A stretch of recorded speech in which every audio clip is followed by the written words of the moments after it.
right, I'll continue on now with number three. So create a cubic function, yada, yada, in standard form that has x-intercepts. There they are. Those are those roots I'm talking about, the x-intercepts, right? Sometimes they'll also just be called x-intercepts, roots, zeros. Occasionally somebody mistakes them and calls them solutions, and they are solutions to a specific question. When is the y value 0? Um, so generally they use x-intercepts, roots, and zeros to describe these things. But there's the zeros, right? So this thing crosses at -3, crosses at 1, it crosses way out here at 7, right? And so it's always x minus solution. So it's going to be x minus a -3, x minus a 1, and x minus a 7, right? That's how you set them up. And so I go x minus -3, that's just going to be x plus 3. So let's go ahead and change it. X minus 1 will give me the 1 for a solution. X minus 7 gives me the 7. There's some a in here and some y. So just so you understand what that a value does, right? I can actually graph this equation right now. Okay, so again, I'm going to use that f of x notation because that's helpful to ask it questions. And I'm going to put no a in there, just x plus 3, x minus 1, and x minus 7. So this is with no a in there. Well, it looks like no a. Let me see if I can show you all the three intercepts. There they are. So just by having those factors, it has those zeros or those solutions. Um, and so this is with actually, it does have an a value in here. The a value here is just 1. I'm going to get rid of that here. So I'm going to put a 1 in there and you'll see it doesn't change. All right. See those zeros are exactly the same thing. Now I'm going to change my a. So I'm going to put an a letter in there and it's going to ask me, hey, make it a slider. So the thing I want you to focus on is those zeros, -3, 1, and 7. I'm going to change the a value. Do you see the zeros? They aren't changing. There's an a value of 10, but look, it still has the same zeros.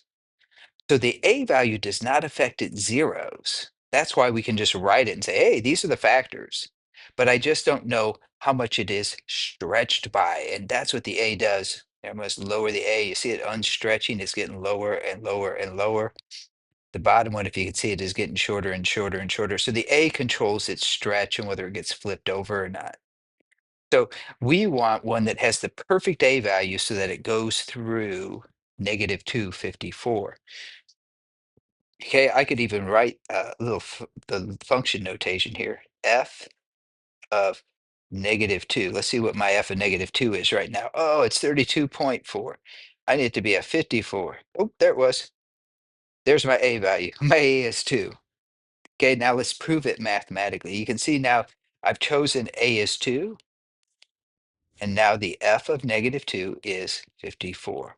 And you could actually solve every problem with a graphing calculator like this. However, sometimes it's hard because if it doesn't come out to a nice even number like 2, then it's kind of hard to find the number using this little technique with your graphing calculator. So that's where the algebra comes in. And so I write my little model, then I say, hey, little model, you've got to go through -254, which means when x is a -2, the y value is 54. So I just do that. I make the x a -2. I'm going to leave little spaces here so I can put my other things in there. So it's going to be -2 plus 3, -2 minus 1, and -2 minus 7.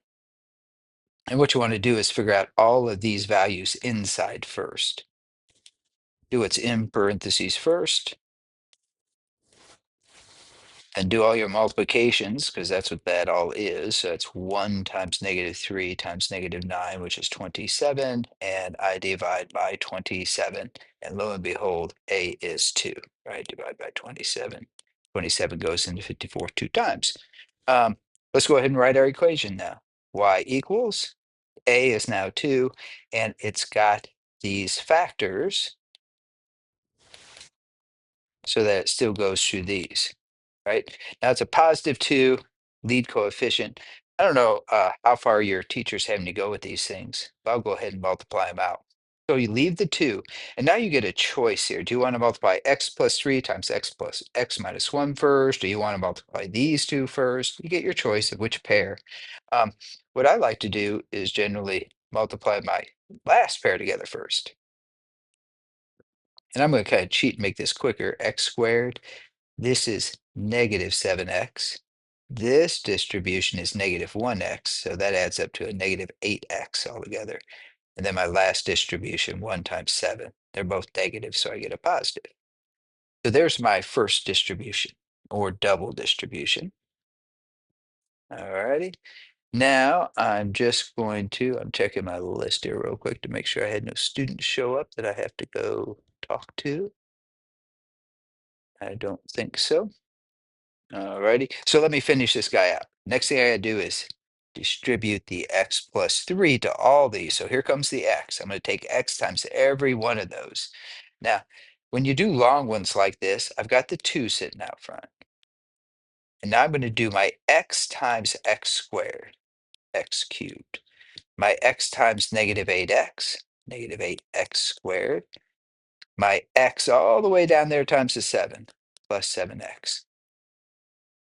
Now I'm going to distribute the 3. 3 times x squared is 3x squared. So I'm going to line it up under this other x squared. 3 times negative 8x, negative 8x. And then finally, 3 times 7 is 21. That I'm just going to stick at the end here. All right, now I'm going to add the like terms that I discovered when I was doing that multiplication. 8, negative 8 plus 3, 7 minus 8, and then plus 21. There we go. So I've just added columns, right? Because I lined up my like terms. So I was allowed to do that. And then I distribute this too. Getting way too crowded here for you. So everybody gets taken times 2. There we go. And now I'm going to check my answer. Now I'm going to change this answer up here. I'm going to put my 2 in because we now know it's a 2. Get rid of this little thing. F of 2 is 54, so it goes to the right thing. And I'm going to graph my answer that is the expanded form because it better be exactly the same graph. Otherwise, I've done something wrong. And plus 42. Hey, uh-oh. It does not match up. Ooh, plus 42. Maybe it's just that 2 that's off. Oh, still doesn't match up. What the heck did I do wrong? 2x squared, 42. I'm going to pause your video and I'll come right back. Actually, I won't pause your video. Instead, what I'll do is just rework it real quick. Let's see here. I'm going to check my work. You can watch me do it. I know that's going to be a thrill for you. X plus 3, x minus 1, x minus 7. I think all my setup is all right for it. Not seeing the mistake off the top of my head, but we'll check it here. So it's x squared minus 8x plus 7. X cubed minus 8x squared. So instead of x cubed minus 8x squared plus 7x, 3x squared minus, there it is, 3 times negative 8. 3 times negative 8 is not negative 8, it is negative 24 x's. That makes this negative 17 x's. That makes this negative 3 times 2 times 17, negative 34 x's. Sorry about that. See if I can get my negative 34 in there. Oh, there we go. Now it lines up. So I know that's the right answer. Good thing we checked it. Y equals 2x cubed minus 10x squared minus 34x plus 42. That's the exact graph they want. It goes through the right x-intercepts, and it certainly goes through negative 2, gives me 54. All righty, last one, I think. Here we go. It looks like you got him set up. X plus 6, x minus negative 3, x minus 5. Let's put our a in front, just like that. Oh, this is beautiful. This is 36. Plug in your 3, that's 9, 6, negative 2. I'll take your word for it that that multiplies to negative 108. 36 divided by negative 108. Yeah, that comes out to, oops, negative 1/3. Right, you have it right there. So there you go, y equals negative 1/3. x plus 6. Looks like you did your distribution there. That's the correct answer for that distribution.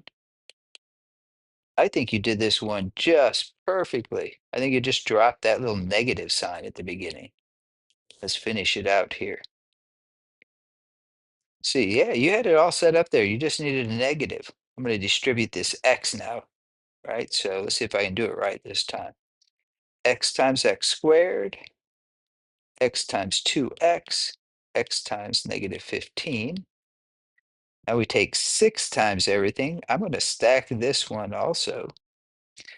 So 6 times x squared is 6x squared. 6 times negative 2, negative 12x. 6 times 15 is what, negative 90, I think? Oops, negative 1/3.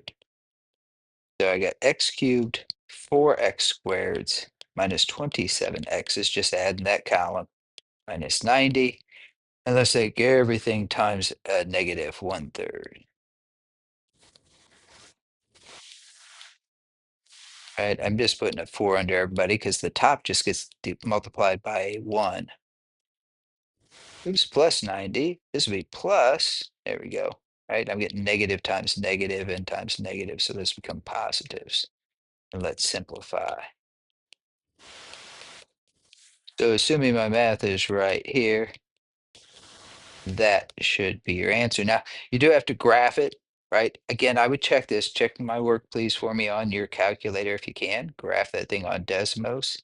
Let's graph them real quick. Negative 6. 1, 2, 3, 4, 5, 6. Negative 3. Positive 5. This one, let's see, it looks like it's got a y-intercept of 30. It's always that y value. So let's make a markup here, call it 30. This graph does something like this. Again, graph it on Desmos. Take a look at it. Make sure it hits that point. You want to show this point, and that point.